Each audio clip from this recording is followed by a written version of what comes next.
mianatra eo tongotrao.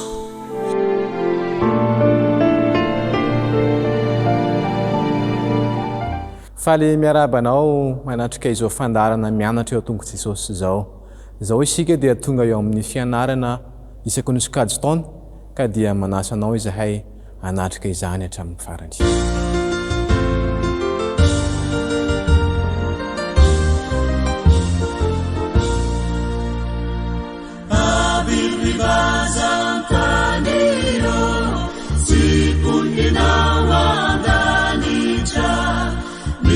Sabeu caminira ni pana votandeibe saya mudena marube evitare camidera saya mudena marube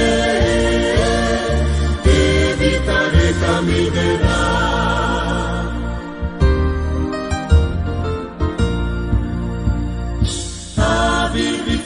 Yangunano masangatu renife iderani panavuta natia nefichazizo irawambande anana irasuni ziuna irawambande anana Sunizuna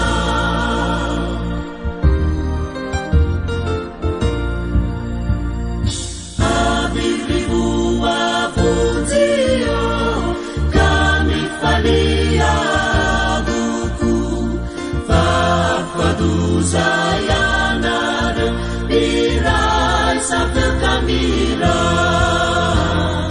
Derau famedika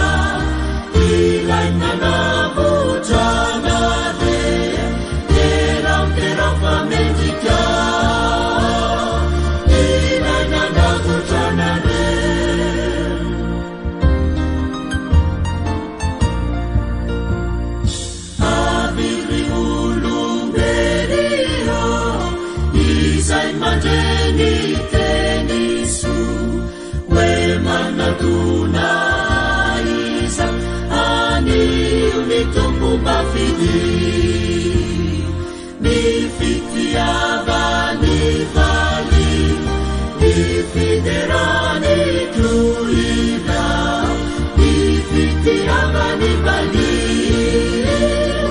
mi fiderani tuida.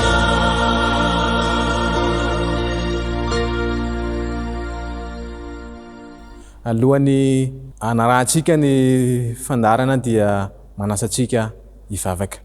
Ray masina sarin'izay an-danitro mbola manatitra ny dera ny haja ny saotra ny voninahitra anao reriany satria nitainao nitantananao ka tonga amin'izao fotoana amelabelarana ny teninao izao. Tompo, taio izany mba ho tafalatsaka ao ampon'ny tsirairay avy ary izy fiantraikany aminay ny fianona izany teninao izany. Amin'ny anaranao Jesosy. Amen.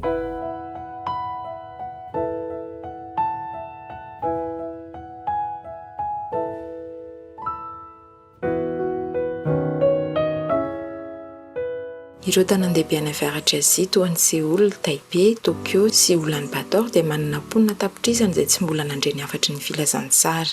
Tomakevy ihany no hoe anatratra ireo tanàna lehibe sy goavana ireo ary ny asany amin'ireo faritra sarotra aza dia mbola tsy hairefesina sy eritreretana. Tsy ny iray isan-jaton'ireo mponina miisa 300 tapitrisana amin'ny faritra Azia Pasifika avaratra akory mantsy no advantista mitandrina ny andro fahafito.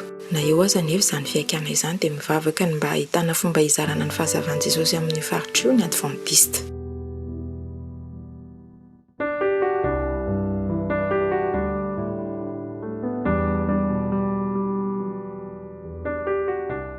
Nanasa ny conférence générale sy ny division Pasifika avaratra ny fiangonana advantista au Japon mba hiara asa amin'izy ireo ka hamorona programa na hiraka hafa tsy toy ny mahazatra. Etsika lehibe fananganana fiangonana sy fanofanana mpianatra Tena sarotra nefa ny andaterana izany raha ho any Tokyo fotsiny izay tanan-dehibe voalohany eran-tany. Ko dia niditra antsihatra ny arinasa kaiky tamin'ireo mpitarika fiangonana japonay teo an-toerana ireo ekipa misionera mpanorona fiangonana. Nianatra ny fiteniny ary nandinika hoe ahoana ny fomba hitoriana momba an'i Jesosy amin'ireo japonay. Ora maro isan'andro natokana ireto fianakaviana misionera miisa 3 ireto antenan'izy ireo tsirairay manokana ny asa izay ho atao any Tokyo. Tsy ny amaronim-ponina ihany mantso ny mahasarotra ny asa fitoriana fa misy sakanafa ihany koa. Tsy pino mantso ny ankamaroan'ireo japonay ary maro ny manaraka ny filozofia tatsinanana. Mety ho sarotra araka izany ny anolo-tanana sy aneo hatsaram-panamina izy ireo.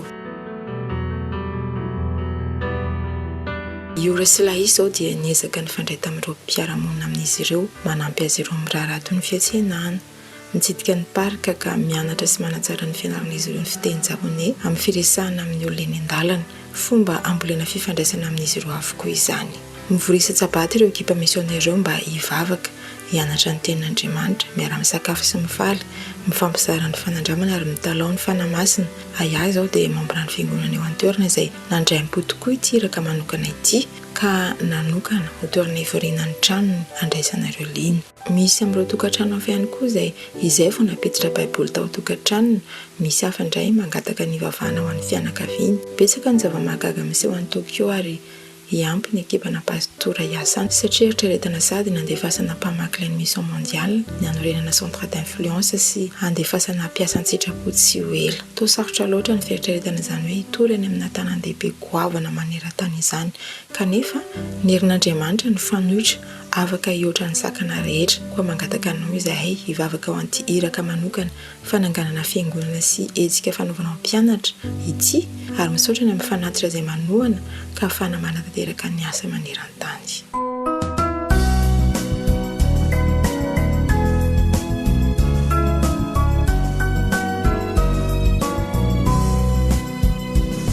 Misaotra anao Jesosy malalo, zao fotoana mamizao ianaranay antongotrao izahay izay mpianatrao koa mitenena le Jesosy malalo izahay iaino tsaranao ka iroteny avy aminao itoetra betsaka wampunaya kuwa mitenena le Jesosy malalo izahai yainu tsalana kahirote nyavyamina itoetra betsaka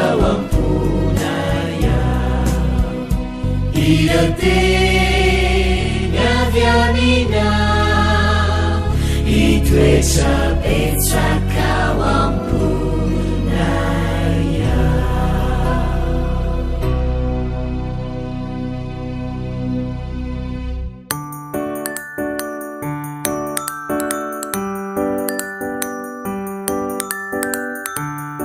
Manaona daholo indray ny zazaboto hoe tratry ny sabato manaona daholo asika rehetra. Dia ny tantarany anarantsika nandritry ny herinandro dia nitondra ny lohateny hoe ny fanompoan'i Samuel. Mahitsy anjery daholo ao Samuel voalohany toko 7:5-12 haitsika rehetrarehetra izay fa hiaraka hivavaka aloha isika dia izay vao manao tsy anjery. Akambana ary ny tanana dia ahondrika ny loha dia akipoko ny maso fa hiaraka hivavaka. Jesosy zokinay misaotra anao indray izahay fanomenao anjara fotoana mba hahafanay mamerina ny lesona nandritra ny herinandro. Dia misaotra anao koa izahay no izao sabata fitsaharana izao. Omeo fahendrena, omeo fahasalamana, omeo fitadidiana ny ankizy rehetra mba hay handray ny teninao amin'ny anaran'i Jesosy. Amen. Andao ary araka manisa telo tonga dia ataontsika ny tsianjery 1, 2, 3 ary Samuel nitsara ny zanak'Israely nandritra ny andro rehetra ny ainany. Bravo! Mahay daholo. Dia mipetraka tsara indray ary fa hiain'ny tantara na hiaraka amerina isika rehetrarehetra.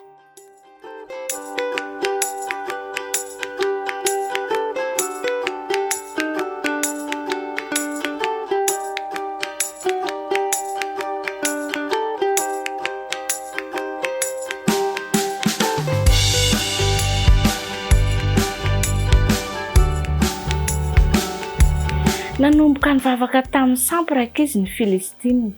Firenena mpifanolobidiriana tamin'ny zanak'Israely ange izany. Vahoakan'Andriamanitra nefa izy ireo.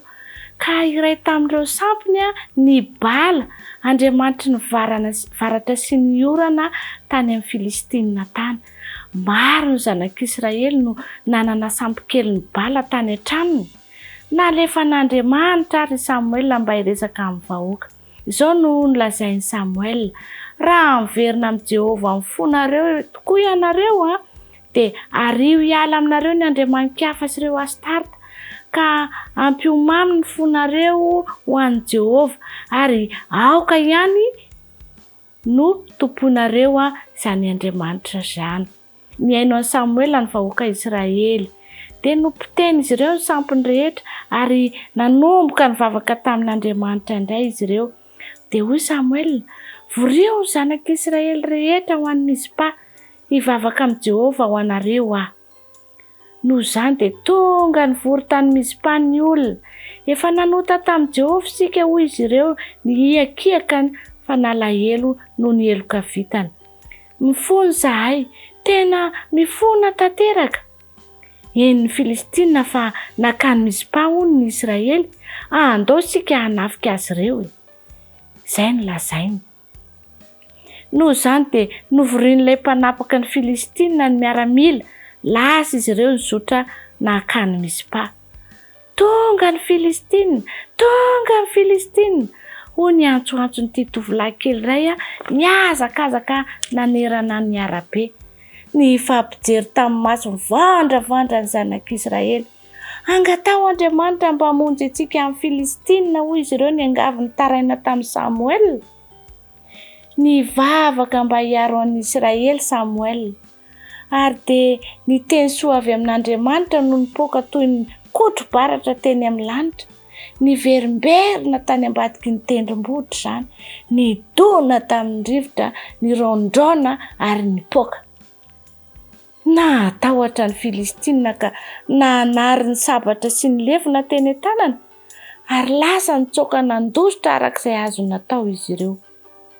No heverin'ny Filistina fa ny Andriamanitra Bala no Andriamanitra ny varatra, dia nampiasa varatra ilay Andriamanitra tena izy mba mety nanehoana fa izy no tena Andriamanitra matanjaka indrindra mihoatra an'ireo sampy Bala madinika rehetra. Nametraka vato lehibe Samuel mba atao vato manan-tantara tamin'ny lalana makany Mizpa iny, satria tia notsaroan'ny Israely hatrany ny fomba namonjen'Andriamanitra marina azy ireo. Amin'ny fotoana ho avy dia mety hanontany ny ankizy hoe fa inona io vato lehibe io? Ary dia holazainy dada sy neny amin'ilay tantara izay niseho tamin'izany fotoana izany. Nanapaka tao amin'ny Israely nandritra ny andro ny ainany sisa i Samuel. Nanompo an'i Jehovah izy nandritra ny andro ny ainany manontolo. Teo mpanompon'Andriamanitra koa ve ianao rakizy? Ahoana ny fomba mety hanomponao azy ianio? Izay ny tantaran'i Samuel kely rakizy.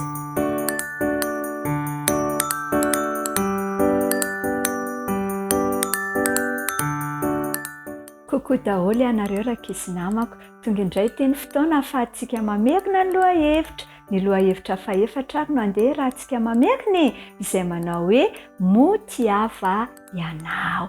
Ahoana tsara hoe motiava ianao. Ny andalan-teny izay nataontsika fitadidy indray nandritra ny herinandro iny dia tao amin'ny Jaona 2:2-9 manao hoe hoy indray Jesosy taminy: mova tia ianao andraso ary ny ondriko. Ahoana tsara andeha averintsika hoy indray Jesosy taminy: motiava ianao andraso ary ny ondriko. Jaona 2:2-9. Manana hafatra mafonja ho antsika indray rakizy Jesosy tamin'ity lohahevitra ity dia izao hoe manompo an'Andriamanitra isika rehefa mikarakara ny hafa mandrakariva eo amin'ny fiainantsika. Ka ny tanjon'i Jesosy ary dia ho zazabe fitiavana tia manampy ny hafa tokoa izao sy ianao. Dia andao indray ary ankafy amin'ny fanarahana ny tantarantsika.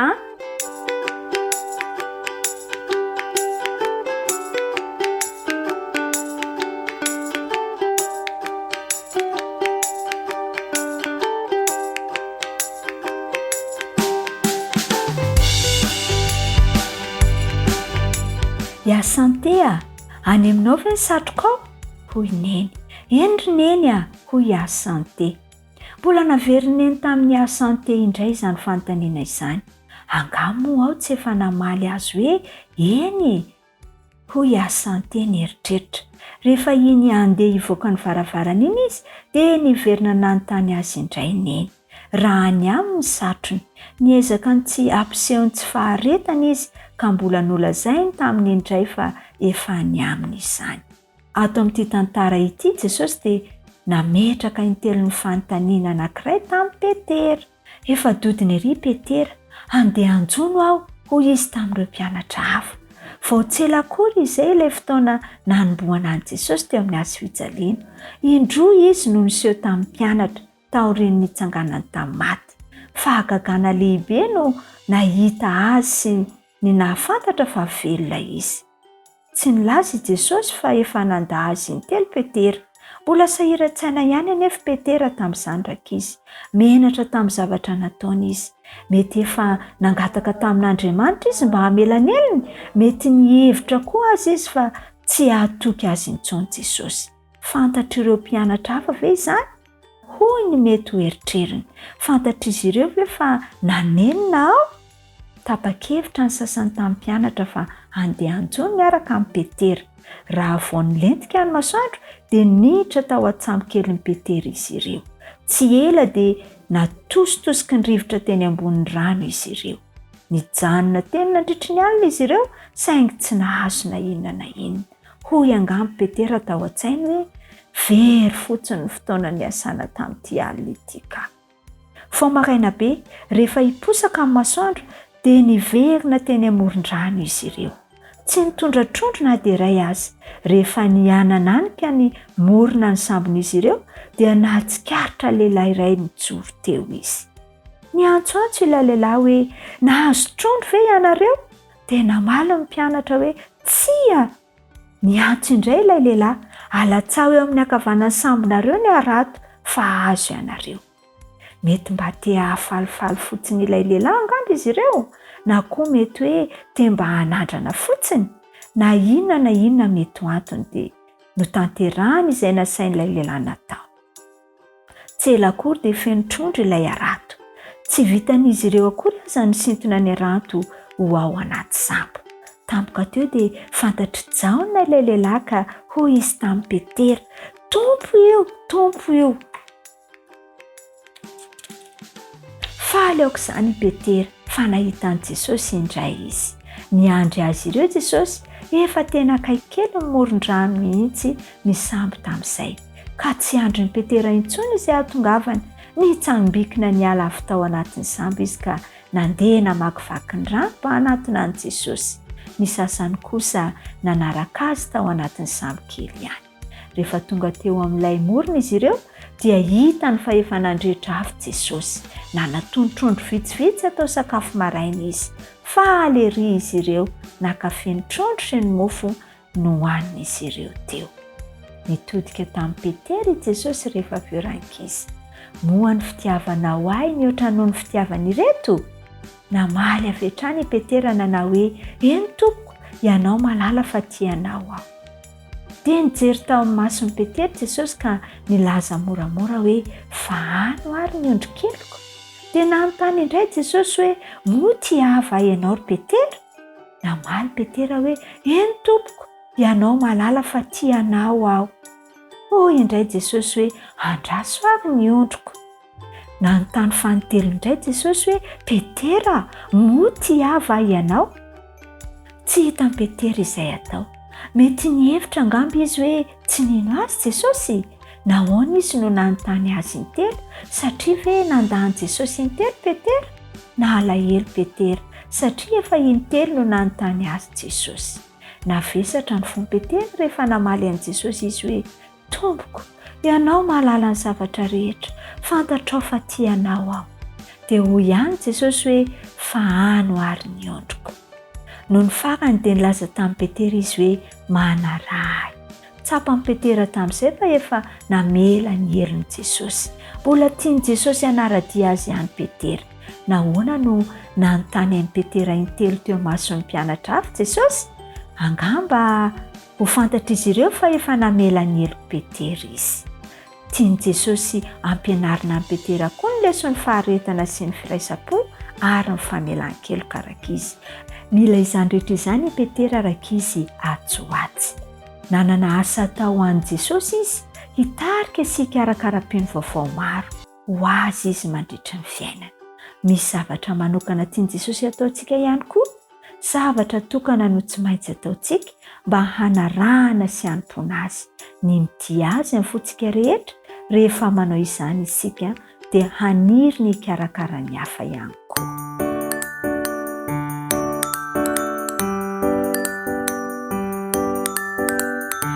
Miarabantsika tanora zandriny, anjarantsika indray zao hiaraka mitana indray izay nianarantsika sy nodiniantsika nandritry ny herinandro isika. Andeha ary sika aloha hamerina indray ny lohateny sy ny tsianjery izay nataontsika notadidiana sy nataontsika tsianjery nandritry ny herinandro. Lesona fahaefatra isika izay tiako sa izay tian'Andriamanitra, izay ny lohateny. Andeha ataontsika ary le Genesis toko fahaefatra andininy fahafito. Raha tsara toetra ianao, moa tsy ho miramirana va? Fa raha tsy tsara toetra kosa ianao dia mamitsaka eo ambaravarana ny ota, ary ianao no kendren'ny faniriany, kanefa ianao no tokony hanapaka azy. Izay ny tsianjerintsika. Nihitantsika tamin'ny herinandro teo aloha fa nisafidy ny hanota ny olombelona. Tafiditra amin'ny fahotana ary nisafidy ny tsy hakatoa izy. Ny safidy dia namen'Andriamanitra ny olombelona ary nameny safidy afaka miankohaka amin'izay tiany ihany koa ny olombelona. Ary io fiankofana io no famantarana ny sy fisedrana ny finoantsika an'Andriamanitra. Afaka misafiditsika na miankohaka amin'izay sitrapon'Andriamanitra na izay tsy sitrany fa izay tiantsika. Ny lesona nianarantsika nandritry ny herinandro dia nanambara an'ireo zanak'i Adama sy Eva, ireo taranany. Dia ireo taranany voalohany dia Kaina sy Abela. Nanana ny safidiny ihany koa. Ary isika rehetra koa dia mbola manana safidy. Teo amin'ny fiainan'ny Kaina sy Abela dia samy nanatanteraka an'izay safidiny izay izy. Ary ny fiankofana no nampisaraka ny fiainan'izy mirahalareto. Hitantsika fa i Abela dia nisafidy ny ankohaka amin'Andriamanitra, hanatanteraka ny sitrapon'Andriamanitra, hanaika izay fitsipika sy lalàna napetrak'Andriamanitra. Fa i Kaina kosa nisafidy izay tiany, nisafidy izay metimety aminy, ary indrindrindrindra moa fa toro hevitra avy amin'ny Satana izay safidiny izay. Fantatra fa mitondra ho amin'ny fahafatesana mandrakariva ny safidy tsy tsara. Ny tian'Andriamanitra dia mbola isafidy ny ankohaka aminy isika. Nomeny indray ilay zanany lahatokana, ary izay indrindra ilay nampanantenainy vao nanota ny olombelona dia nanome fampanantenana izy dia Jesosy Kristy izany. Ary ny finoana an' Jesosy indray no mamaritra ny fiankofantsika ry tanora namako. Ka raha mino an' Jesosy isika, manaraka ny sitrapony isika, manaiky ilay zanak'ondry ho avitra ho antsika dia Jesosy Kristy izany, dia miankohaka aminy isika ary afaka manaraka ny sitrapon'Andriamanitra ny fiainana no miandry antsika amin'izay fotoana izay. Fa raha misafidy ny hafa kosa isika ny ankoatr'izay na izay tiantsika, tahaka an'izay nataon'ny Kaina hoe izay tiako ihany io, izay metimety amiko io, aza terenao amin'ny zavatra tsy tiako Raha ohatran'izay ny safiditsika dia fantatsika ny miandry antsika rehefa ho aorianao. Araka ny ambaran'ny tsianjerintsika dia hoe ianao no tokony hanapaka azy. Fa ny ota dia mamitsaka eo mandrakariva, ary Satana dia mamitsaka hamandrika antsika mandrakariva amin'ny alalan'ny fiankofana. Dia arakarak'izay safiditsika izay ilay izy. Fa isika ho izy no tokony hanapaka azy. Men'Andriamanitra antsika ny safidy malalaka, andeha ho ampiasaintsika amin'ny fiankofana amin'Andriamanitra izany. Andeha ho ampiasaintsika amin'ny safidy tsara izany safidina men'Andriamanitra antsika izany. Araka ny teny izay namenatsika ho fanomezana sy ho tadidiana mandrakariva atao anatin'iny herinandro iny, ilay afatra zany dia hoe ny fiankohofana no fisedrana ny fahatokintsika an'Andriamanitra. Nampianatra antsika zany iny lesona iny fa ny fiankohofana amin'Andriamanitra no hisedrana ny finoantsika. Nanampy antsika koa mba hahatsapa fa ny fahasoavan'Andriamanitra sy ny heriny mahavonjy no hameno antsika ary hanampy antsika hisafidy ny akohaka aminy. Nanampy antsika ihany koa ny lesona mba hiankohaka, hisafidy ny akohaka amin'Andriamanitra araka ny fomba an'Andriamanitra fa tsy araka ny fombantsika. Tadidio tsara izay, araka ny fomba an'Andriamanitra fa tsy araka ny fombantsika. Izay zany mino aho fa hanao safidy tsara isika ary hanao izay tian'Andriamanitra araka ny fombany.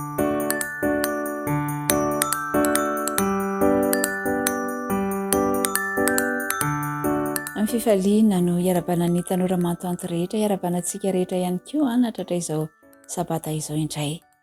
Andeha merina ny lesona faefatra izay nianarantsika nandritry ny herinandro isika izay mitondra ny lohateny hoe nohariana araka ny endrik'Andriamanitra. Nohariana araka ny endrik'Andriamanitra. Ny tsenjery dia ao amin'ny Efesianina 2:10-20 andao hoe rahantsika mamerina izany. Fa asany isika voaforona tao amin'ny Kristy Jesosy mba hanao asa tsara izay namboarin'Andriamanitra rahateo mba handehanantsika ao aminy. Nohariana araka ny endrik'Andriamanitra isika tsirairay avy. Raha namorona ny olona Andriamanitra tamin'ny fotoanany famoronana, raha namorona any Adama sy Eva izy dia niresaka hoe andeha isika morona olona tahaka ny endritsika. Izany hoe isika tsirairay avy ireo zany dia niforonona araka ny endrik'Andriamanitra. Nisy olona izay nandinika ny vitsika ary ianao koa mety efa nanao an'izany. Mandinika ny vitsika mivoaka sy miditra ny tranom-bitsika dia misy ny mandeha mafy be, misy ny milanja entana mavesatra, misy ny mandeha miadana ihany koa anefany. Dia toy ny fijerin'Andriamanitra ny olombelona rehetra eto tany no fijerinao an'ireo vitsika maro izay mifaomaofao ireo. Ny zavatra mampitovy ny olona sy ny vitsika dia izao. Izy ireo dia samy manome voninahitra an'Andriamanitra aloha voalohany indrindra ary samy manompo izay zavatra ifantohany. Ny olombelona dia natao hanompo an'Andriamanitra. Ny vitsika kosa dia manompo ilay mpanjaka be izay mibaiko azy ireo ao anatiny ao. Dia andeha isika handinika ny vitsika. Tsy manana fitafiana tsara tarehy izy ireny, tsy manana fahaleovantena manokana kanefa manantanteraka ny antony izay namoronana azy. Dia toy izany ihany koa isika, raha tsapanao ny antom-pisianao dia tsy ho diso fanantenana ianao na oviana na oviana. Satria Andriamanitra no namorona anao dia noforoniny araka ny endriny ny tsirairay avy. Ka rehefa noforonina araka ny endrik'Andriamanitra ianao dia tokony haneho ny endrik'Andriamanitra zany ianao eo amin'ny fiainanao manontolo. Ny toetranao dia tokony haneho fa zanak'Andriamanitra ianao ary noforonon'Andriamanitra. Ny fomba ahafahantsika manahaka ny toetran'Andriamanitra, manahaka ny endriny indray satria rehefa lavo Adama sy Eva tao amin'ny fahotana dia rava teo ilay endrik'Andriamanitra. Ilay fiadanana tao anatin'ny endrik'Andriamanitra dia rava teo. Kanefa tsy nijanona teo akory fa ninafinaritra dia izao hoe tonga teto tany Jesosy ary maty teo amin'ny hazo fijaliana izy mba ahafahantsika mihavana indray amin'Andriamanitra, mba ahafahan'ilay endrik'Andriamanitra hiverina indray ho hita taratra eo amintsika. Ka ny toetrantsika dia haneho an'Andriamanitra. Amin'ny fomba ahoana moa no hanehoantsika an'Andriamanitra ary? Amin'ny alalan'ny fibanjina antsika an'Andriamanitra mandrakariva. Dia ahoana indray ary ilay hoe mibanjina an'Andriamanitra? Mianatra ny teniny, mianatra ny toetrany ao anatin'ny teniny, ao anatin'ny soratra masina ary manatanteraka izay rehetra ambarany sy ny lalàna rehetra izay napetrany. Amin'izay fomba izay dia anahaka an'Andriamanitra amin'ny toetra isika. Tsy vita mora izany ary tsy vita ao anatin'ny fotoana fohy ihany koa fa misy fotoana lavalava izay tsy maintsy ahafahantsika manatanteraka an'izany. tian'Andriamanitra ho fantatra hoe iza moa ianao, ohatra ny ahoana ny tombam-bidinao, dia ao aminao no ankalazan'Andriamanitra ny asa famoronana nataony. Dia fantaro hoe toy ny ahoana tokoa moa ny tombam-bidinao eo anatrehan'Andriamanitra. Tsarovy fa zanaka lahy sy zanaka vavin'Andriamanitra ianao, ka aza manambany ny tenanao na hevitra fa tsinotsinona ianao, fa zanak'Andriamanitra ianao, no foronina, no ariana araka ny endrik'Andriamanitra. Dia antsoina ihany koa mba aneo izany endrik'Andriamanitra izany amin'ireo manodidina anao, amin'ny mpiara-mianatra aminao, amin'ireo izay rehetra mifampikasoka aminao sy mifanena aminao mandritra ny tontolo andro. Dia averen'ny mandraka riva ao tsainao fa tian'Andriamanitra ianao ary mikasika ny fony ny mombanao manontolo. Dia irian'Andriamanitra ny ahitany hafataratra ny endriny ao aminao.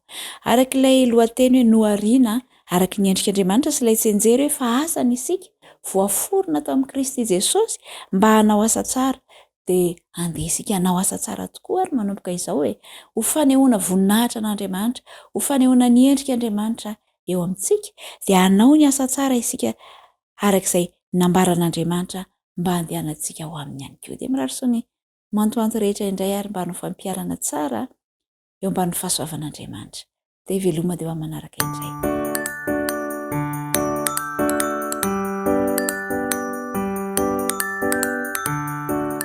Dia tonga indray tokoa ity ny fotoana izay ahafahantsika mamerina mianatra ny tenin'Andriamanitra, ary indrindra ny ananantsika tombontsoa afaka manao fampiarana, manao fanandramana ny amin'ny tenin'Andriamanitra izay niarahantsika nianatra. Mijoro ho amin'ny fahamarinana, izay ny lohahevitra izay arahantsika mandinika indray izany. Mijoro ho amin'ny fahamarinana. Fantana mipetraka dia izao, ianao ve mba mijoro? Mijoro amin'ny fahamarinana. Sa inona no ijoroanao? Misy olona dia mijoro ary mahasahy mijoro amin'ny zavatra tsy marina. Tena zamy mihitsy ka. Dia tena mihozonozona mihitsy. Hatsangako mihitsy ny tanako. Kanefa ilay izy kay tsy marina. Kanefa dia olona hoe marina fao tana mafaty. Fanaon'ny olona izany. Ary andehantsika hanao fanandramana mba tsy hiteniteny toy izany. Fa ohatry ny ahoana ilay hoe mijoro amin'ny fahamarinana. Ny olona na lehilahy na vehivavy anankiray mijoro amin'ny fahamarinana dia izao. Rehefa eny dia eny, rehefa tsia dia tsia. Ary izy tsy mba manazava be hoe tsia satria izao dia hazavaina, na hoe eny satria izao dia hazavaina. Fa tsotra, entitra, tsia. Rehefa eny dia eny, tsy mila hazavaina. Rehefa oui dia oui, rehefa non dia non. Zay ilay fahamarinana tokony hijoroantsika. Fa indraindray tsika sakodiavatra mihanahana eo, tsy hay hoe manaiky, tsy hay hoe tsy manaiky, tsy hay hoe tezitra, tsy hay hoe faly. Zany toetra zany dia mila ilantsika fa mila mijoro sika. Mijoro amin'ny fahamarinana. Mijoro amin'ny fahamarinana. Ary aza manaiky ho fitaovana hijoro amin'ny tsy fahamarinana ianao. Ao amin'ny Romanina toko 1:7 misy ny 9 Romanina toko 1:7 dia izao voalaza fa amin'izany no anehoana fahamarinana avy amin'Andriamanitra, avy amin'ny finoana sy ho amin'ny finoana, araka ny voasoratra hoe ny marina amin'ny finoana no velona. Ny marina amin'ny finoana no velona. Mijoro amin'ny marina zany amin'ny alalan'ny finoana. Ny finoana anananao dia mitarika anao hijoro amin'ny fahamarinana. Matoa zany ny olona anankiray tafajoro amin'ny fahamarinana izy. Rehefa hoe marina dia marina. Dia izao ny finoana ao anatiny nahatanteraka an'izany sy ny ahavitany an'izany. Matoa zany ianao tsy mahatanteraka fahamarinana anankiray dia tsy ampy finoana ianao. Mety misy fotoana ianao miteny hoe ndre te zady nanao an'izao. Tsy ampy finoana ianao. Fa ny olona anankiray ampy finoana dia afaka mijoro amin'ny fahamarinana izy. Ny ahafantaranao zany fa manana finoana ianao dia afaka mijoro amin'ny fahamarinana. Matoa zany ianao tsy mba afaka mijoro amin'izany fahamarinana zany dia ny finoanao mihitsy tsy misy na tsy ampy. Ka ny finoana resahana eto dia tsy anaram-piangonana akory. Ny anaram-piangonana tsy finoana fa anaram-piangonana. Fa ny finoana resahana eto dia izao finoana fa io Andriamanitra io dia tianao. Io Andriamanitra io dia mikarakara anao. io andriamanitra io dia manome fahombiazana anao, io andriamanitra io dia namonjy anao, io andriamanitra io dia afaka mampahomby anao. Zay le finoana. Irariko mba nina finoana mitombo isika. Ny ohatra moa zany mahakasika an'ity finoana ity raha ny fivavahana kristianina dia ilotera. Ilotera nisan'ny tena mitazona n'ilay teny hoe ny marina amin'ny finoana no velona. Raha teo velona zany ny olona anankiray dia izy marina amin'ny finoana ary mitondra fahavelomana ho azy zany. Ny tsy marina amin'ny finoana zany dia mifanohatra amin'ilay voalaza teo maty. Mahatonga ny olona anankiray maty ohatrany tsy dia mety zay atao, manao izaka kely dia vetivety kely dia mirodana le izy satria nahoana lay finoana mihitsy le finoana mihitsy no tsy misy dia le fahamarinana ihany koa vokatr'izay tsy mba manana. Zao ary no izy ampitomboa ny finoanao amin'ny alalan'ny fahatokiana ao an'Andriamanitra dia ho marina zavatra ataonao rehetra. Zay zany anankiray fanandramana. Fa aka ohatra ho antsika, ilotera zany anisan'ny ohatra ho an'ny fivavahana kristianina indrindra tamin'izy nanao an'izany hoe fanavaozana ara-pivavahana zany. Fa ity lotera ity dia ambara amintsika fa natonga azy nijoro tamin'ny fahamarinana dia zao. Ilotera teo anatrehan'Andriamanitra, izy tsy mba manadino mihitsy fa manomboka ny fiainany na koa hoe manomboka ny androny amin'ny alalan'ny vavaka. Ilotera. Zay lotera. Tsy manomboka ny andro anankiray lotera raha tsy efa mivavaka. Fa isika matetika manadino mivavaka. Ary zay mahatonga antsika tsy tafajoro. Indraindray rehefa tena tsy tafavoaka mihitsy sika zay vao miteny hoe tsisy hevitra, vavaka sisa. Lasa sisa ilay vavaka. Nefa tokony hoe vavaka aloha. Aoka tsy ho fahazarantsika intsony zany hoe vavaka sisa izany, fa manjary tsy tafavoaka mihitsy ianao, tsy tafajoro ianao. Fa raha tianao ny joro amin'ny fahamarinana dia tahaka ny lotera, tsy manomboka ny andro anankiray lotera raha tsy efa mivavaka. Dia hoy izy hoe ny mahery mivavaka, lotera zany no miteny, ny mahery mivavaka matetika no lafiny tsara indrindra amin'ny fianarana. Zay zany ny afatra ampitain'ny lotera amintsika. Ny mahery mivavaka matetika no lafiny tsara indrindra amin'ny fianarana. Raha tiantsika ny ho tafita eo amin'ny fianarana, eo amin'ny fianarana ny tenin'Andriamanitra dia aoka hery ny vavaka isika. Raha tiantsika ny mba ho tafavoaka amin'ny lafiny zavatra rehetra dia mazotoa mivavaka. Aza atao zavatra bitika ny hoe nanadino ny vavaka, fa rehefa manadino ny vavaka ianao anatin'ny andro anankiray dia mety tsy ho tafajoro amin'ny fahamarinana ianao. Ary mahatonga anao lavo tsy mba tafajoro dia ainao tsy mba nivavaka akory. Mampirisika antsika tanora zany. Na manao ahoana toe-javatra misy. Na dia maro be ary ny fahasahiranana izay mety hoe mitranga. Satria sady mianatra ianao, ny be raharaha ianao, sady miasa ianao tsy fantatra. Dia mety hitenanao hoe raha mba hainao mantsy no eo amin'ny toerako. Sa ange tsy mba manana fotoana malalaka e. Fa na manao ahoana dia asio fotoana hivavahana amin'ny Andriamanitra ny andronao anankiray dia ho tafajoro ianao. Aza manadino mivavaka izany mihitsy. Zay risea. Fa izany ihany no antoko ny fijoroantsika. Mandra-piresaka ary satria zay ny fampiarana tokony ataontsika indray ny amin'ity lohahevitra ity. Ilomary.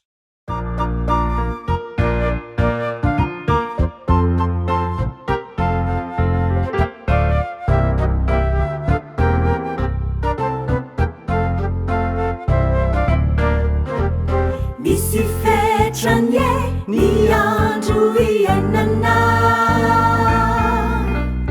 ka tsy alehove alefa ny fisainana mba hibanjina lay tena tonga lafatra dia ilay fonenantso any an-danitra. Misy fetrany ny andro iainana ka tsy alehove alefa ny fisainana mba hibanjina lay tena tonga lafatra dia ilay fonenantso any an-danitra. Misy anjaranao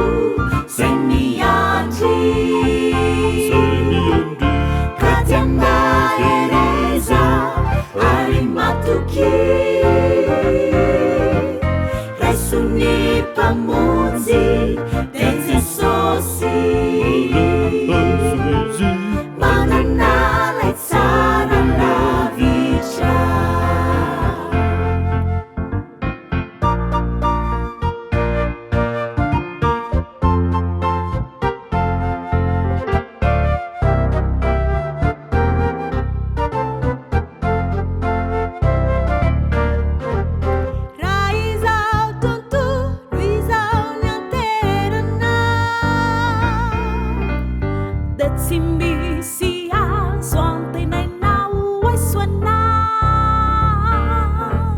ka tsy aleove mibanjina ilay ary de ilay fonenantso any an-danitra raha izao tontolo izao ny anterana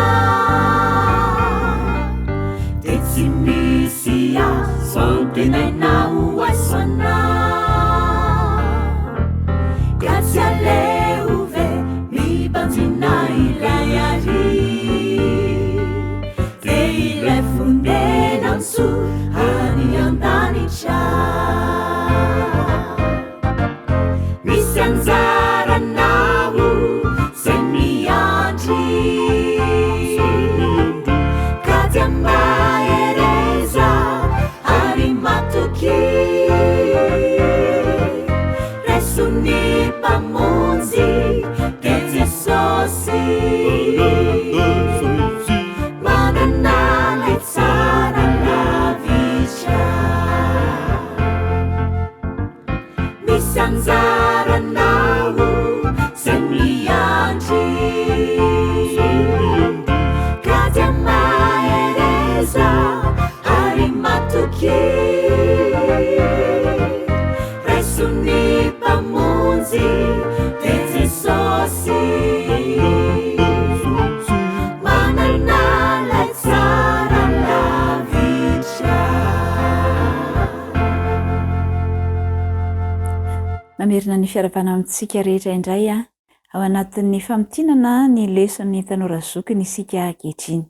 Rohevitra fahaefatra ny anarana nandritry ny herinandro izay nitondra ny lohateny hoe miankina amin'Andriamanitra. Miankina amin'Andriamanitra. Ny toko fotsiny dia nijaona toko 5:10 andininy voalohany ka hatramin'ny faraka 10 dia asaiko ianao mba hamerina ilay andininy izay nividinao mba ho atao tsenjery tao anatin'ny herinandro iny. Eny ary. Andeha ary jerentsika hoe inona daholo no zavatra nianarantsika tao anatin'izay herinandro izay. Amin'ny ankapobeny, rehefa reraka ny tontolo andro sika dia mila fitsaharana. Izany hoe valikasasarana mendrika atsika no andraisantsika an'izany fitsaharana izany. Fa Andriamanitra tamin'ny namorona izao tontolo izao, rehefa namorona ny Adama sy Eva dia nanomboka tamin'ny fitsaharana i Adama sy Eva. Rehefa voaforona i Adama sy Eva dia nitsahatra aloha no nataon'izy ireo. Na dia nandray niraka nampanaovina an'izy ireo azy izy dia tsy nanomboka ny asany raha tsy tao aorian'ny sabata. Arak'izany izany ho an'ny taranak'olombelona rehetra dia manomboka amin'ny fitsaharana ao amin'Andriamanitra ny fiainana be voka-tsoa.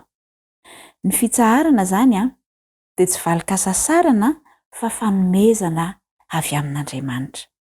Ary ny sabata dia natao hampatsiarovana azy ireo an'ny olona rehetra fa miankina amin'Andriamanitra isika eo amin'ny fiainantsika. Ny tsirairay koa dia tokony hatsapa ny toerana izay misy azy eo amin'ny fiarahamonina.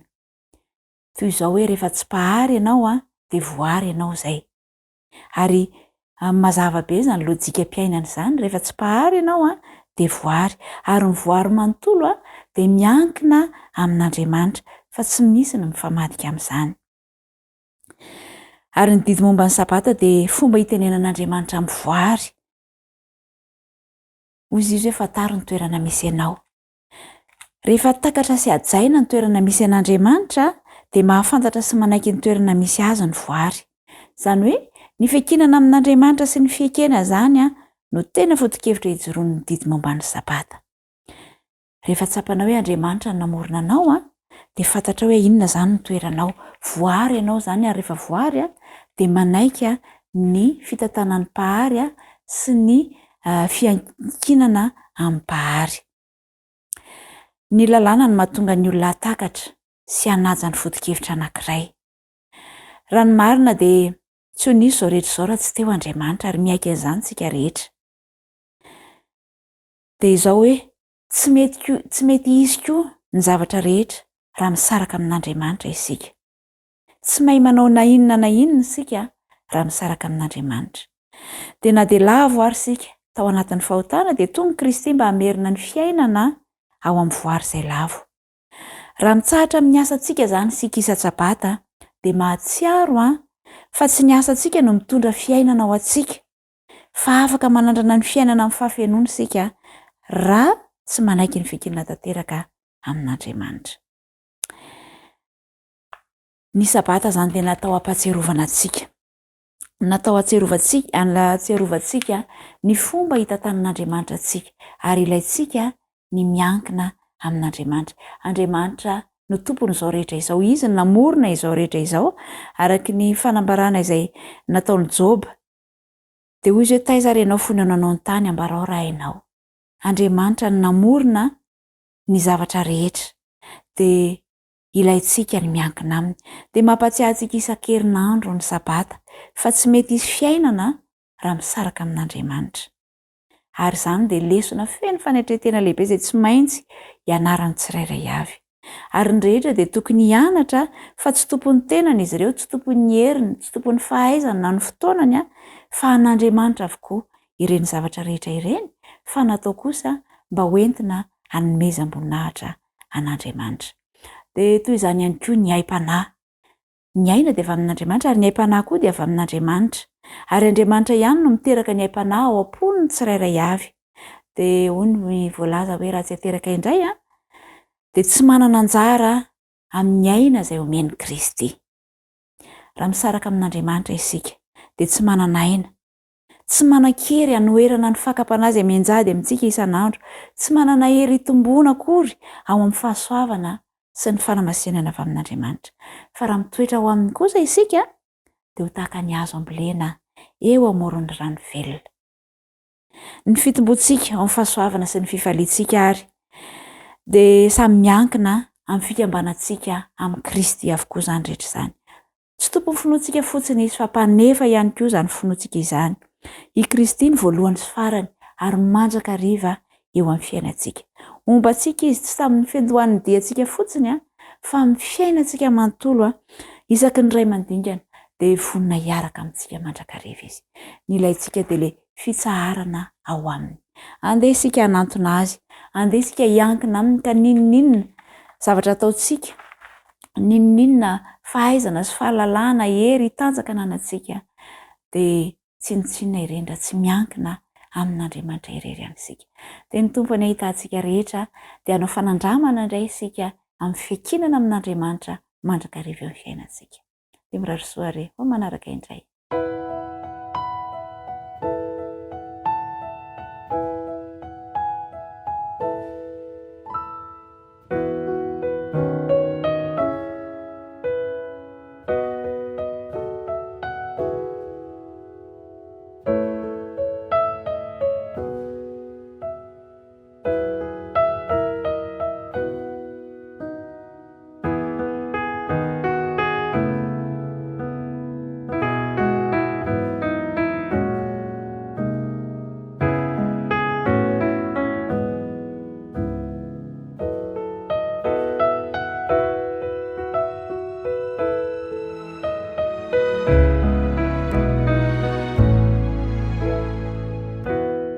Tonga eo amin'ny fizarana lesona ho an'ny lehibe isika koa miaraba ny lehibe rehetra manaraka izao tambazotra tserasera miaino amin'ny onjam-peo manaraka amin'ny Facebook ity famitinana ny lesony lehibe ity.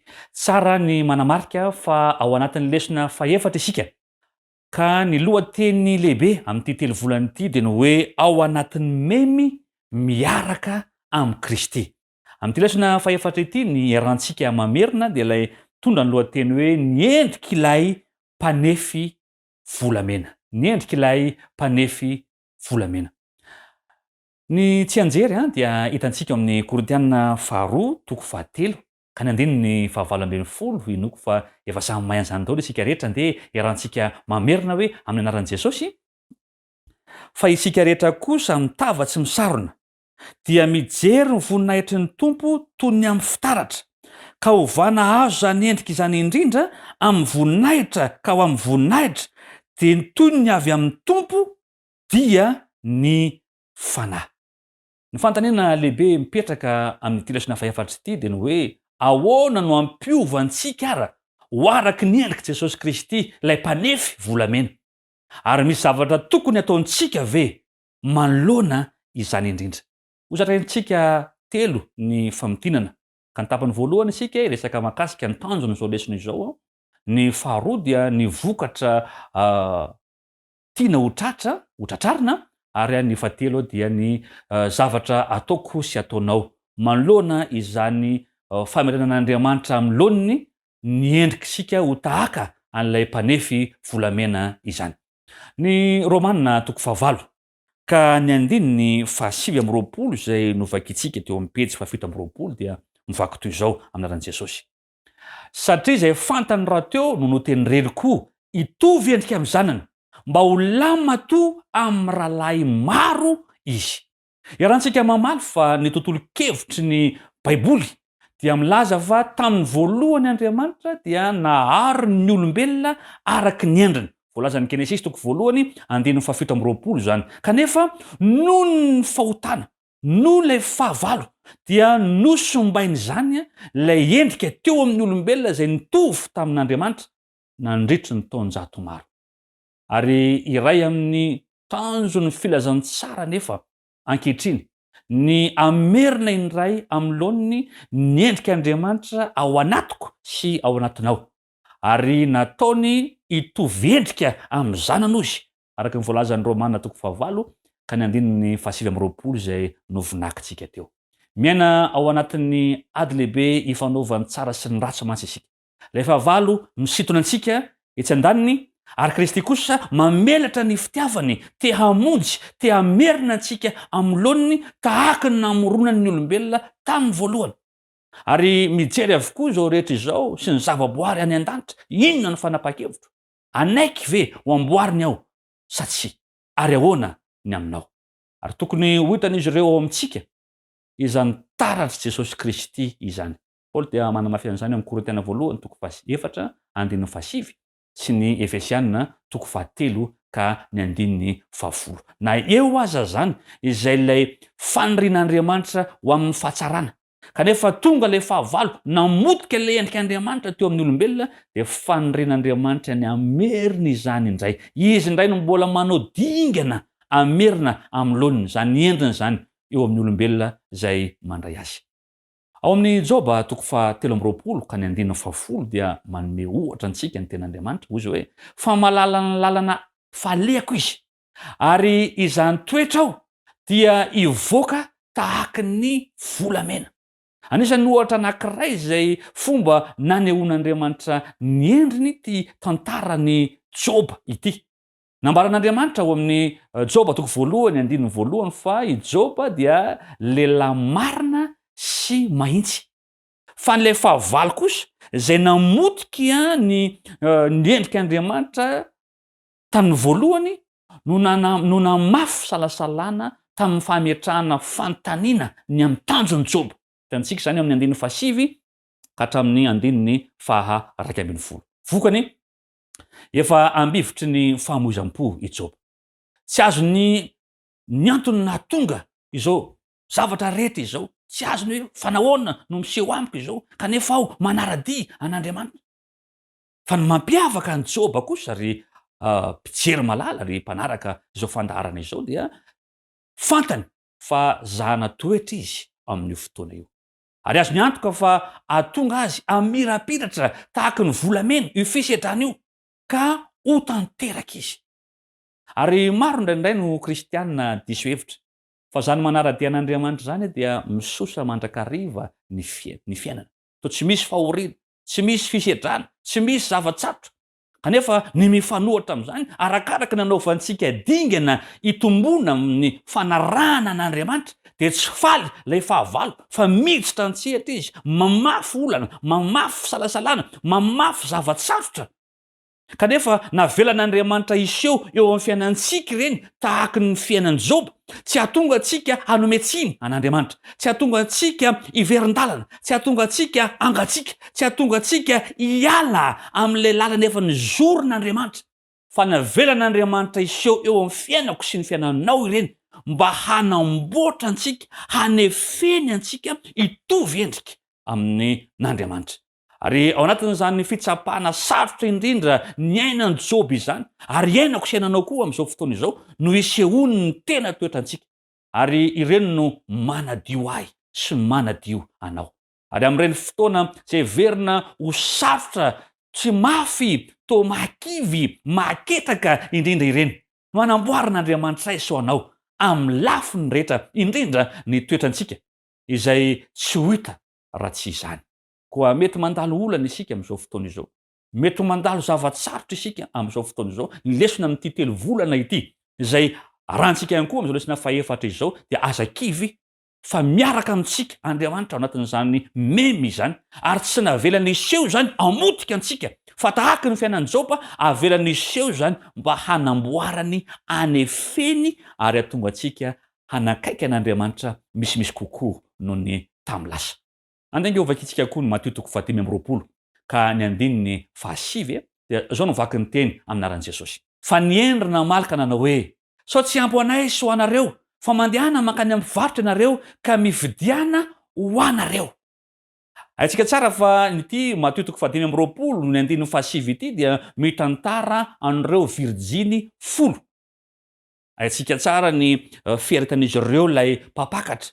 Ary indro fa rehefa tonga ny mpampiakatra dia ny 5 tamin'izy ireo mbola nanana ny solika, mbola nanana ny fanala, fa ny 5 kosa dia efa tsy nanana izantsony. Ary ny solika le fitaiza no mahasamihafa an'ireto virjiny 10 ireto. Ary ny hevitry ny solika voalohany indrindra eo amin'ity Mateo 5:20 ity andiny voalohany ka hatramin'ny 4 dia maneho ny fanamasina. Nefa ihany koa ny solika ry havana malala dia azo ambara fa anehoan'Andriamanitra, anehoany ny ten'Andriamanitra ihany koa ny toetra izany.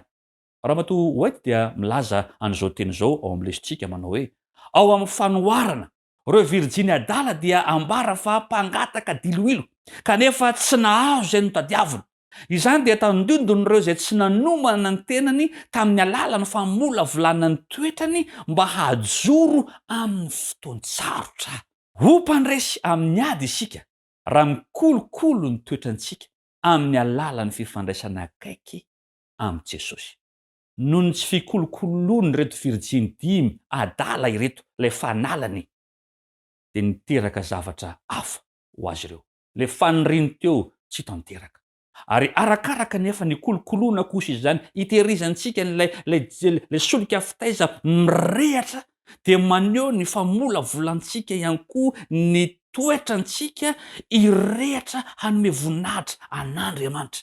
Ary azo izany omen'Andriamanitra antsika izany rehefa tia mifandray ankaiky amin'i Jesosy isika. Manahoana ny fandanihantsika ny teniny, manahoana ny fivavahantsika amin'ny isan'andro, manahoana ny famonjentsika ny fivoriam-bavaka sy ny maro samihafa meteza ikolokolo ny toetrantsika ifanaraka amin'ny toetran'Andriamanitra. Ao amin'ilay boky atao hoe Our High Calling dia izy manao hoe niady eto an-tany ozy eo ambanin'ny fitarihan'Andriamanitra dia manome ny fifonana ilaina amola volana ny toetra mendrika ho an'ny kianja ny lanitra. Tokony ho anisan'ny fianakavian'ny mpanjaka isika dia zanak'Andriamanitra izany ary ny zavatra rehetra dia miara-miasa soa izay tian'Andriamanitra sy izay mampilefitra ny tenany amin'ny sitrapony. Na iza milaza ho kristianina, mpanara-dia an'i Kristy dia tokony hampitombo ny fifandraisany amin'Andriamanitra. Ka tsy Andriamanitra no asaintsika hanaraka ny lalantsika, fa isika no milefitra eo ambany sitrapon'Andriamanitra mba hanaraka ny lalana tian'Andriamanitra izorantsika. Ny tapany faharoa iresantsika ny mahakasika ny fandresena ao anatin'ny ady. Ao amin'ny Daniela 2:12 ka ny 10 dia hoy ny ten'Andriamanitra manao hoe maro no diovina sy ho fitsiana ary ho zany toetra, fa ny ratsy fanahy kosa mbola hanao ny ratsy ihany, ary tsy hisy amin'ny ratsy fanahy ahafantatra fa ny endry no ahafantatra. Ry havana malala, hitantsika amin'ny bokin'ny Daniela sy ny Apokalipsy fa izara antoko roa ny olombelona amin'ny andro farany. Dia ao ireo no diovina, raha ny marimarina kokoa nanaiky ho diovina, ary ny ray faharoa dia ny ratsy fanahy, ny mahafantatra sy ny tsy mahafantatra. Hitantsika izany eo amin'ny Daniela 2:12 andininy 10 nambarany lesona izany eo amin'ny Apokalipsy 2:20 ihany koa ka ny andininy 1:9. ary araka ny voalaza ny Jeremia dia hoe ho andro fahoriana ho an'ny Jakoba izany fotoana izany. Jeremia 7:1-7. Ary rehefa tapitra ny fotoam-pahasoavana dia azo fandraisana farany ireo voavitra ary hodiovina sy hofitsiana. Ary mandritra io fotoana io ny ratsy fanahy dia iziriziry amin'ny fikomiana an'Andriamanitra. Koa raha mbola henontsika ny bitsiky ny fanahy mandondona ao am-pontsika, te hiditra ao amintsika ilay mpamonjy, te hanamboatra antsika, te hanafy antsika, andere anaiky ampandroso azy, hanamboatra antsika. Ho avy ny fotoana izay tsy ahafahantsika intsony manapa-kevitra. Ary arakaraka ny zirizirian'ny fo no hanakantony izany, tsy handray intsony sy handray intsony ilay bitsiky ny fanahy. Ko manoloana ny ady antrehantsika, ny fahoriana izay ho lalovantsika, andeha dia ny anio amin'izao lesona faefatra izao, andeha hanaiky hodiovon'Andriamanitra ka ahatonga ny toetrantsika hifanaraka amin'ilay mpanefy volamena dia Jesosy Kristy izany. Ny fizarana fahatelo farany dia miresaka ihany koa ny lesona mahakasika ny andraikitry ny fiangonana. Ao amin'ny Efesiana 4:1-20 dia hoy ny tenin'Andriamanitra manao hoe amin'ny anaran'i Jesosy, mandra-pahatonga antsika rehetra ho amin'ny firaisan'ny finoana sy ny fahalalana tsara ny zanak'Andriamanitra, ka ho lehilahy lehibe mahatratra ny ohatry ny alehibe ny fahafenony Kristy. Mazava ho azy fa asany tsirairay ny fikolokoloana ny toetrany.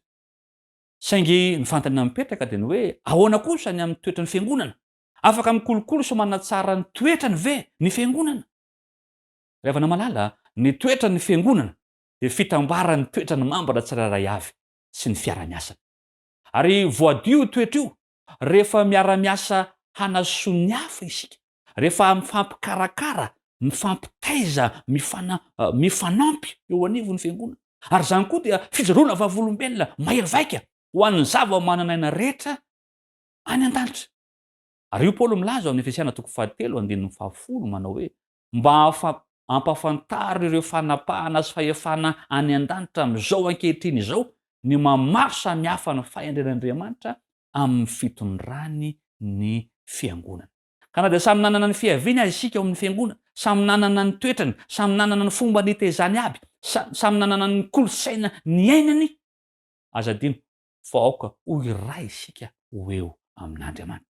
Ka ny fikarakarany lesam-batan'olona amin'ilay maizy azy ny hafa no manamboatra ny fiangonana rehetra ho araky ny sitrapon'Andriamanitra. Rehefa tonga amintsika ny fitsapana, dia aoka isika tsy hitoetra eo amin'ny halebian'ny fahaseranana ka hatsapa fa tsy afaka hanana fifaliana ao amin'ny tompo. Marina fa isy fiovana eo amin'ny fihetsehampontsika, isy fotoana ny fahakiviana sy ny fahaketrahana eo amintsika, kanefa move isika iaina amin'ny fihetseham-po sa amin'ny finoana ry havana.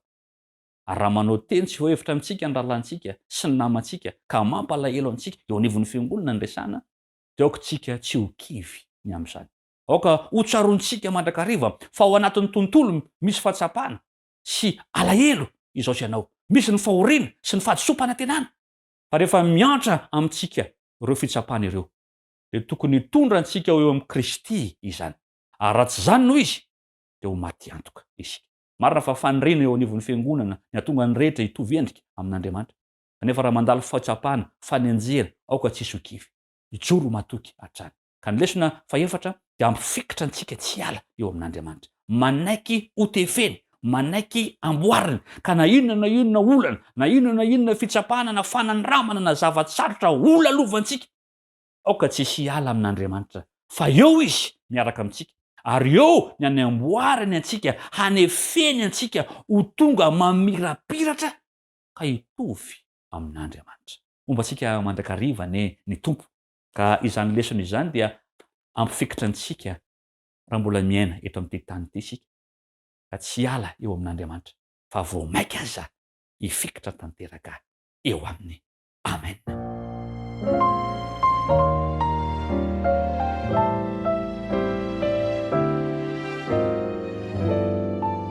Tonga eo amin'ny fanatitry ny sekoly sabata isika, ka ny feokira no andeha anatanterantsika an'izany fanatitra izany.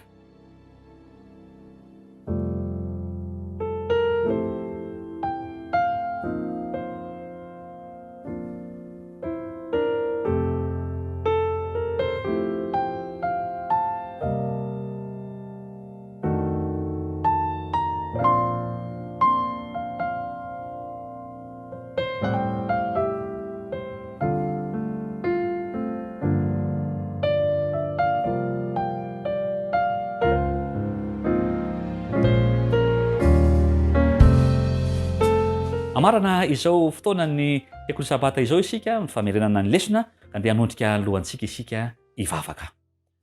Ray malala ao misotranao izay ny amin'ny tombontsoa lehibe zay nomenao nandretanyity sabata ity. Ka nainonay izany lesona isaky ny sokajy taona tsirairay avy izany.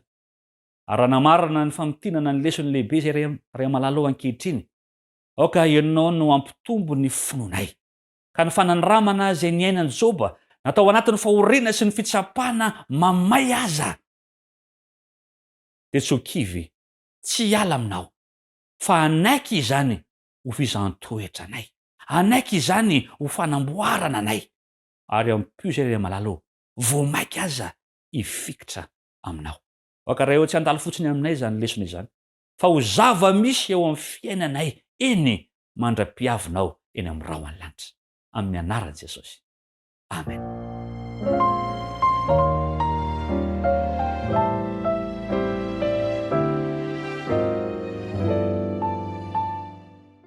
Mifarana hatreo indray ny fotoanan'ny sekoly sabata antsika ry havana malala, ry mpijery malala, ry mpiaino malala. Ary afaka fotoana foy isika dia hanaraka ihany koa ny fanompoam-pivavahana izay arahantsika amin'ny fiangonana Ampangabelafy. Ny tompo ane ombantsika ary mirary sabata feno fitahiana sy fitsarana ho aiso anao. Amen.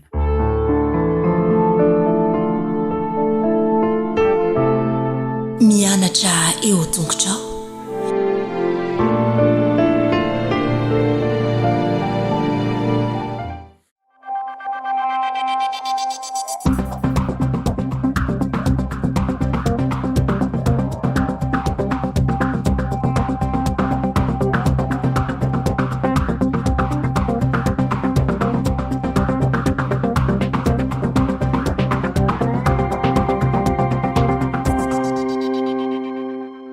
Ankafaliana mandrakariva no ifampiarabana antsika indray natratra n'izao sabata maraina izao. Voninahitra n'Andriamanitra rery ihany, ho azy rery ihany tokoa satria tsy nitsinona izao sy ianao, izy no ivelomantsika sy hetsehtsika. Koa raha tsy izy no mitantana fiainantsika, mamindra fo amintsika, mbola tsy afaka mifampiaraba tahaka izao isika koa isaorana azy lehibe izany. Ankehitriny dia mbola tiana mampatsiahy antsika fa mbola ao anatin'ny zana-doha hevitra, ao anatin'ilay loha hevitra lehibe isika fampahafantarana ny toerana tanan'ny ministeran'ny fahasalamana eo anivon'ny fiangonana vahoaka an'Andriamanitra amin'izao andro farany izao. Efa nisy fahalazavana famelabelarana vitsivitsy hitantsika, tiana foana ny mampatsiahy fa ny zavatra maika indrindra tao anatin'ny zana-doha hevitra izay nentina tamintsika teto, mialoana ndaterahana ny asa fikarakarana fahasalamana izay asa fitoriana sisa azo ataon'ny kristiana rehetra amin'ny andro farany alohan'ny hivian'i Jesosy, dia misy ny tokony hanahafana an'Andriamanitra alohan'ny zavatra rehetra. Izany hoe mila fifoazana aloha isika tsirairay avy, anahaka hatrany hatrany amin'ny fomba fiasan'i Jesosy Kristy izay efa nomena teto koa ny tari-dalana, izay ny akamaroan'ny asa famonjena fananataony dia niompana tamin'ny asa fanasitranana. Ary ny fomba fananterahana izany dia amin'ny fofeny fitiavana onena mifangaro tamin'ny olona namaly zavatra rehetra nilainy. Dia izay moa ny tari-dalana teo aloha izay nomena antsika hoe ny fomba ny Jesosy rery ihany izay tsy tokony hovana no fomba hoentina mikarakara ny asa fikarakarana fahasalamana amin'ny fitaritana ny olona ho eo aminy. Dia nisy ihany koa izany ny ampahany hafatra izay nentina hoe tokony tonga amin'ny fibebahana marina isika. Ny fibebahana dia ny tokony ambo amin'ireo fahazaran-dratsy, ny fahotana, ny sampy rehetra izay fikirina sakelentsika izay manakana tsy ahafahantsika hanahaka aneo ny endrik'i Jesosy Kristy eo amin'ny fiainantsika, ka tonga ny olona ahita an Jesosy eo amin'ny fiainako, atonga ny olona natona an Jesosy ihany koa. Dia ny fandarana teo aloha ihany koa dia niditra tamin'ny zana-doha hevitra tsika hoe ny fomba andresena fahazaran-dratsy, satria misy ady sy tolona tsy maintsy hatrehanao ahatonga amin'ny fibebahana marina. Dia nisy tapany voalohana izay nentina tamintsika tamin'izany, dia indrindrandrindra izany fa ny fanaovana sorona ny tena, na dia atao hoe fantatra ireo zavatra manimba ny fahasalamana, ny saina, tsy ahatonga antsika ho ara-panahy. Dia amin'ity androany ity izany dia hiditra amin'ny ampahany faharoa amin'izay hoe tsy ambaratelo ny fandresena ny fahazaran-dratsy izay. Ka mipetraka ary ny fanontaniana indray dia hoe ahoana no atao hananana izany fifehezan-tena izany. Dia ilay fanontaniana izay vahitantsika tamin'ny heriny dia azahoantsika valina sy famelabelarana sy bebe koa dia ilay hoe ny fitiavana manao ny sorona ny tena. Ny fantatritsika dia zao ny tsy fahaizana mifelafiny iray eo amin'ny fiainantsika dia maneho fa misy fitiavan-tena amin'izany lafiny izany isika. Le fitiavan-tenantsika zany no sakana tsy afahantsika mifetena. Isika olombelona tsy manana izany fitiavana manao sorona tena zany, fantatritsika tsara zany. Ary tsy maintsy maka izany avy amin'ny hery ivelan'ny tenantsika isika raha tonga amin'ilay hoe fifehezan-tena. Ary eto indrindra no miditra ilay atao hoe fitiavan'Andriamanitra. Raha tiantsika zany ny anana izany fitiavana manao sorona ny tena zany dia mila fitiavana madio, tsy misy fitiavan-tena izao sy ianao. Tsy ilay fitiavana noraisintsika tamintsika voateraka izay tena hitantsika fa feno fitiavan-tena izany. Hitantsika ny zazakely rehefa mitomany voateraka dia dia hoe izay zany. Izay ilay fitiavan-tena nentina hatrany am-pahaterana. Ary mila hery araka ny voalaza teo hoe ivelan'ny tenantsika izany dia ilay fitiavan'Andriamanitra izany. Ka ahoana ary zany ny fomba azahoana izany fitiavana manao sorona ny tena izany. Tena manan-danja io fanontaniana io. Ny manam-pahaizana dia manaiky fa arakaraka ny iverimberena ny zavatra anankiray no iovany ho lasa fahazarana, ary ny fahazarana no lasa toetra. Izay ilay hoe l'habitude lasa seconde nature ozy izy ny fiteny frantsay.